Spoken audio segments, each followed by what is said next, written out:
Salut, ici JC Desjardins, puis aujourd'hui, je vais vous montrer un peu le système de tuyaux que je vais utiliser dans la serre adjacente à la maison que je vais construire l'été prochain.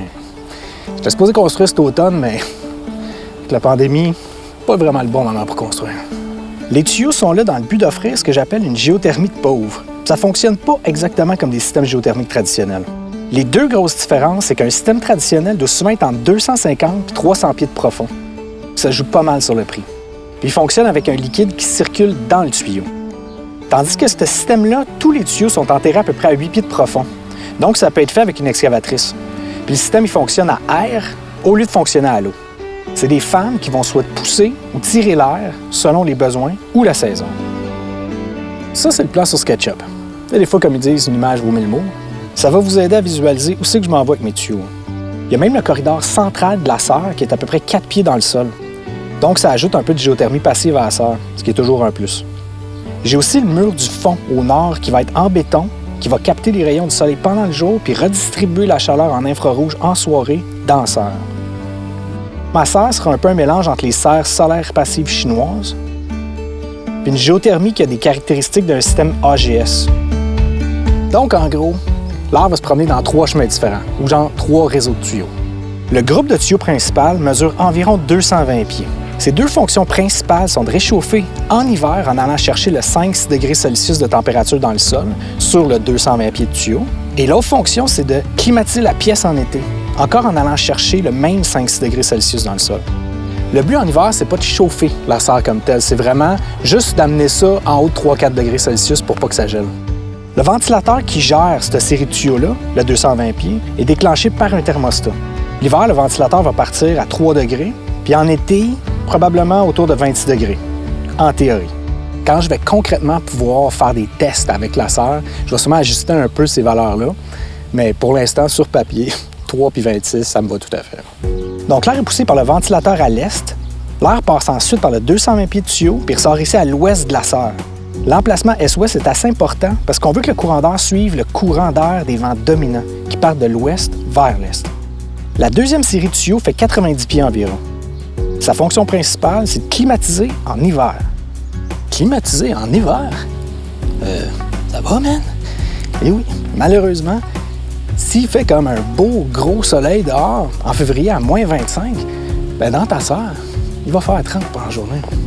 Puis vu qu'en hiver, pour isoler, je vais boucher toutes mes sorties d'air qui servent à naturellement laisser passer le vent en été, je ne peux plus bénéficier de ce courant d'air naturel-là. Donc, en gros, quand le thermostat atteint une température trop élevée, les ventilateurs de la petite pièce fermée à l'est vont commencer à s'activer, puis la pièce va agir comme une grosse balayeuse en succion. Ça va amener de l'air froid de l'extérieur par les tuyaux sur 90 pieds pour ensuite aller climatiser la pièce centrale. La troisième série de tuyaux, c'est la plus petite. C'est juste un 30 pieds environ qui est la sortie passive de l'air fourni en hiver pour climatiser. Mais j'ai pas fait cette série-là cet automne, vu que c'est une petite. Je vais sûrement combiner ça à la construction de la maison l'été prochain. C'est pas moi qui est arrivé avec cette idée-là. J'ai comme pris cette idée-là à Russ Finch, un gars qui a sa compagnie au Nebraska qui s'appelle Greenhouse in the Snow. Ils ont même leur représentant au Québec, fait qu'hésitez vraiment pas à les contacter. De mon côté, je vais faire quelque chose, une petite affaire plus costaud puis durable comme modèle, vu que ça allait faire partie de la maison. Puis ça allait pas être juste un bâtiment accessoire. Donc pour l'instant, ça a l'air complètement en rime. Comme je inventerais un géant Rastaman puis que j'avais pas coupé ses dreads qui dépassent. Mais je vais y faire une coupe de cheveux dans pas long, c'est promis. Ça ici, c'est l'entrée à l'est du long circuit de 220 pieds de tuyau. Tu t'as dit, c'est argileux chez nous? Retiens un petit peu l'eau. Ces tuyaux-là, ils s'en vont dans le sol, 8 pieds. Ils continuent sur à peu près 100 pieds par ici. Ils tournent au tuyau, à peu près qu'il y a là, juste avant la fosse septique, pour ensuite se rediriger pour continuer ici sur une autre centaine de pieds, puis ressortir dans la cirée à gauche ici.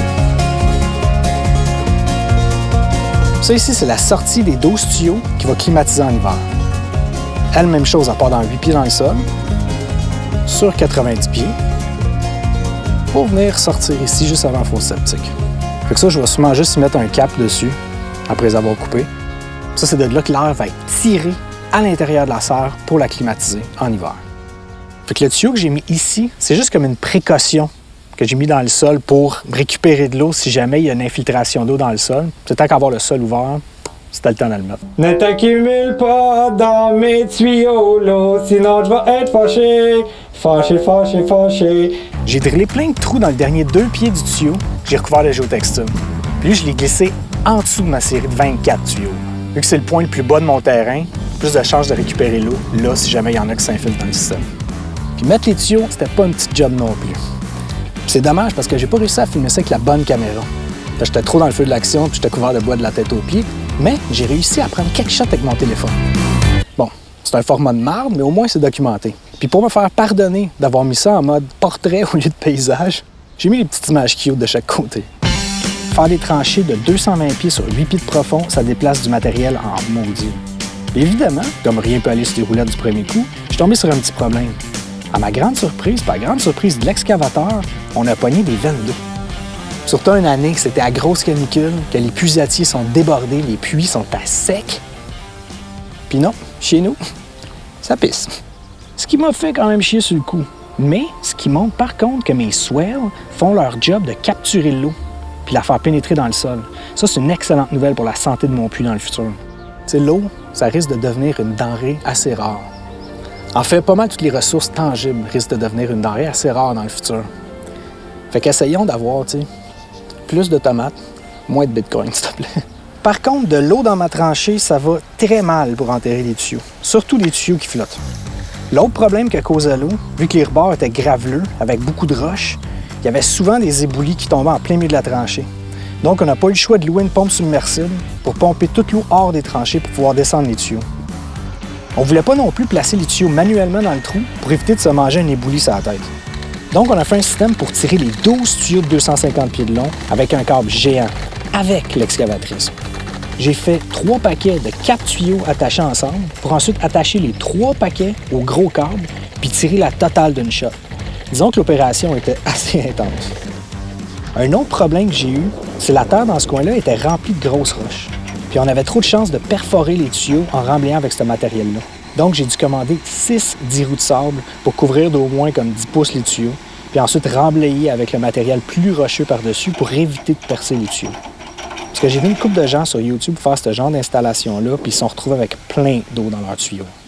Essayer de pomper de l'air dans un tuyau qui est plein d'eau, ça va relativement mal, même si ça fait de bien belles bulles. Mais c'est pas vraiment ça qu'on veut. C'est beaucoup de travail, de planification, de temps puis d'argent, mais je sais qu'au final, le jeu va en valoir la chandelle. Tu sais, en short, dans un petit hamac à cueillir une orange de saison bio, à 26 degrés dans une belle journée du mois de janvier, moi, ça me paraît pas trop dégueu comme moment. Je vais vous montrer un peu ce que ça donne à maturité. Ça, c'est la sœur de Russ Finch qui a installé chez lui il y a 25 ans environ. C'était son premier système assez archaïque, puis ça tient encore toujours la route. Citron, des limes, fruits de la passion, pommes grenades, puis tellement d'autres affaires. Fait qu'en espérant que ça a pu vous inspirer un peu, puis vous donner le goût de vous faire chier à installer une serre. Mais je vous promets que vous n'allez pas le regretter dans le futur qui nous attend, particulièrement au Québec. L'inflation frappe déjà à grands coups, c'est juste le début. D'avoir la capacité de produire une partie de sa nourriture dans des temps comme ça aide à vraiment mieux dormir la nuit.